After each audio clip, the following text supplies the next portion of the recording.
Most people think the safest thing you can do with money is just stack it in the bank. A big balance feels like financial security, like proof you're doing well. But here's the hidden truth. Keeping too much cash in your bank account is one of the quietest ways to slow down your wealth.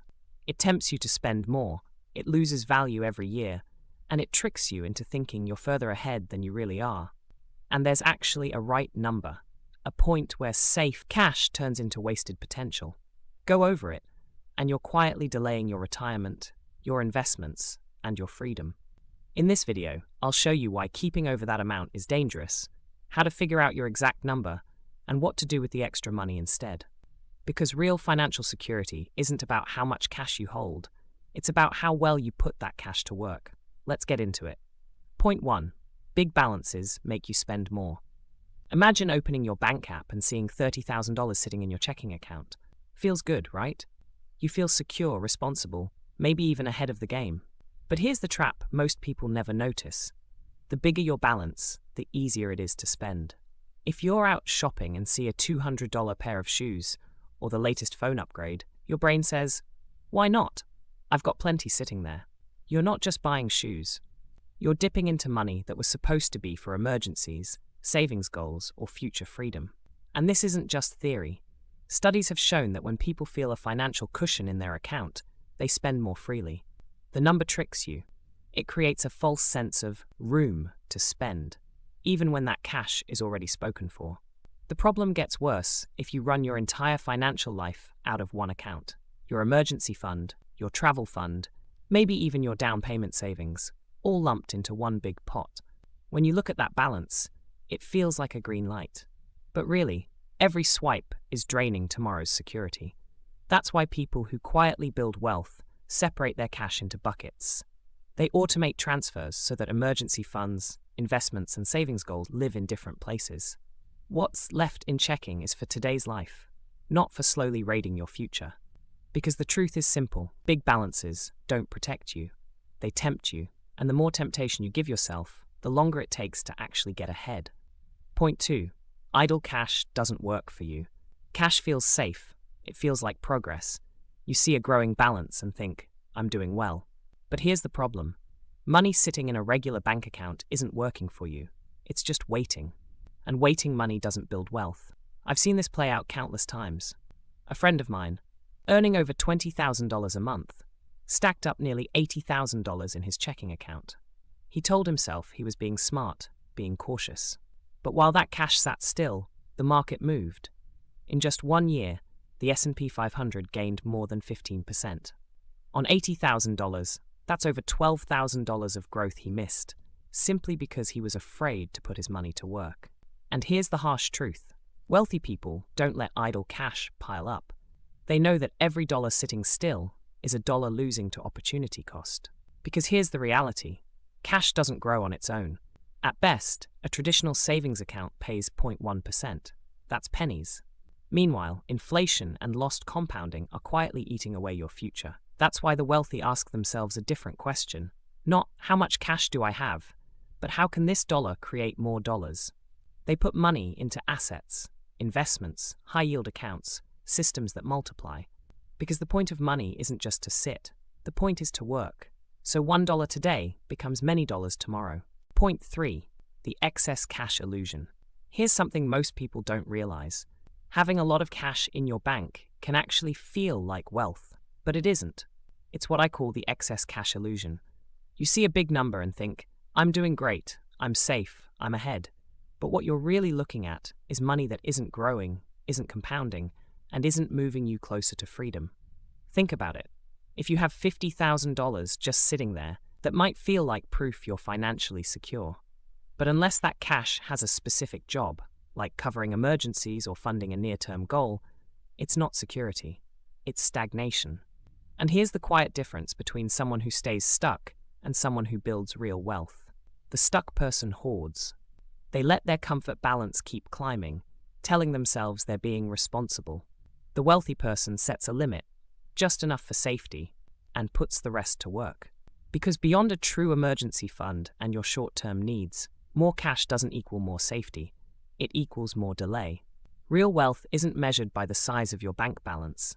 It's measured by how many of those dollars are building something bigger for your future. Point 4. Cash loses to inflation. One of the biggest traps of holding too much cash is that it quietly shrinks while you're not looking. Your balance might stay the same, but what that balance can buy gets smaller every single year. That's inflation at work. Prices drift upward: groceries, gas, rent, even the cost of a simple burrito. What cost $8 a few years ago might be $12 today. Your $50,000 in the bank hasn't changed, but the world around it has. Fast forward 10 years at just 3% inflation. That same $50,000 only buys what $37,000 does today. You didn't spend it, you didn't touch it, and yet it lost you over $13,000 in purchasing power. This is why wealthy people treat cash differently. They see it as a tool for stability, not as a place to park wealth forever. Because the longer cash sits, the more it erodes. It's like keeping water in a leaky bucket. From the outside, it looks full, but drip by drip, it empties. Unless you pour that money into something that grows faster than inflation, you're not standing still. You're quietly moving backward. And here's the point. The bank balance that makes you feel safe today could be the very thing that makes you fall behind tomorrow. Point 5. Too much cash fools you into thinking you're winning. Here's the sneakiest part of keeping too much cash. It makes you feel like you're financially smart, when in reality, you might just be standing still. You see a balance of $40,000, $60,000, maybe even $100,000, and you tell yourself, I'm ahead of most people. I must be doing well. And compared to the average person living paycheck to paycheck, you probably are. But here's the catch. Being good at saving isn't the same as being good at building wealth. Wealthy people often hold less cash than you'd expect, not because they don't have it, but because it's deployed. Their money is spread across investments, assets, and systems that keep it compounding. Meanwhile, too much cash in your bank tricks you into thinking you've already won the game. It gives you false confidence, like you're making progress, when really, you're just watching a number that doesn't grow. It's like standing at the starting line with the nicest running shoes, but never taking a step. The gear looks impressive, but it doesn't move you forward. Real financial progress isn't about how much you've piled up in one account. It's about how effectively your money is working for you, multiplying, protecting, and freeing up your time. So if your bank balance feels high, don't confuse that with wealth. Wealth is freedom. Cash is just fuel. And fuel only matters if you actually use it. So if too much cash is a problem, the natural question is, what's the right amount? Here's the simple rule. Keep just enough to cover your emergency fund, plus any short-term goals. Nothing more. Your emergency fund should cover the essentials: housing, groceries, utilities, and minimum debt payments. For most people, that's between 3 to 6 months of expenses. That's your safety net. It's what lets you sleep at night, knowing life can throw surprises, and you'll be fine. On top of that, add any short-term savings you'll need in the next few years. Maybe a car purchase, a down payment, or travel you've already planned. This money belongs in a separate account too, so it's not mixed in with your day-to-day spending. Everything beyond those two categories? That's not safety anymore. That's wasted potential. Wealthy people don't let that money just pile up. They move it into high-yield savings for short-term use, or into investments for long-term growth. Because the real risk isn't running out of cash. It's letting years go by where your money just sits still. So don't aim for a giant number in your bank account. Aim for the right number, your safety net plus your near-term goals. That's it. Anything above that should be put to work, quietly building the freedom you actually want. Here's the truth. A big bank balance might look impressive, but it isn't what makes you wealthy. Too much cash tempts you to spend more. It sits idle instead of working for you. It creates the illusion of safety while inflation quietly erodes it. And worst of all, it can fool you into thinking you're winning when you're actually standing still. The people who build real wealth don't hoard cash. They keep just enough for stability, their emergency fund, and their short-term goals. And they put the rest to work.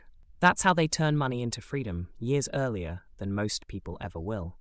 So if your bank balance feels too safe, it might be time to ask yourself, how much of this cash is protecting me, and how much of it is just holding me back? If this video helped you see your money differently, give it a like so it reaches someone else who needs to hear it. And if you want to know where to actually put your extra cash instead, Watch my video on 5 assets that quietly beat inflation. It shows you exactly how to turn stagnant dollars into wealth that grows while you sleep. I'll see you there.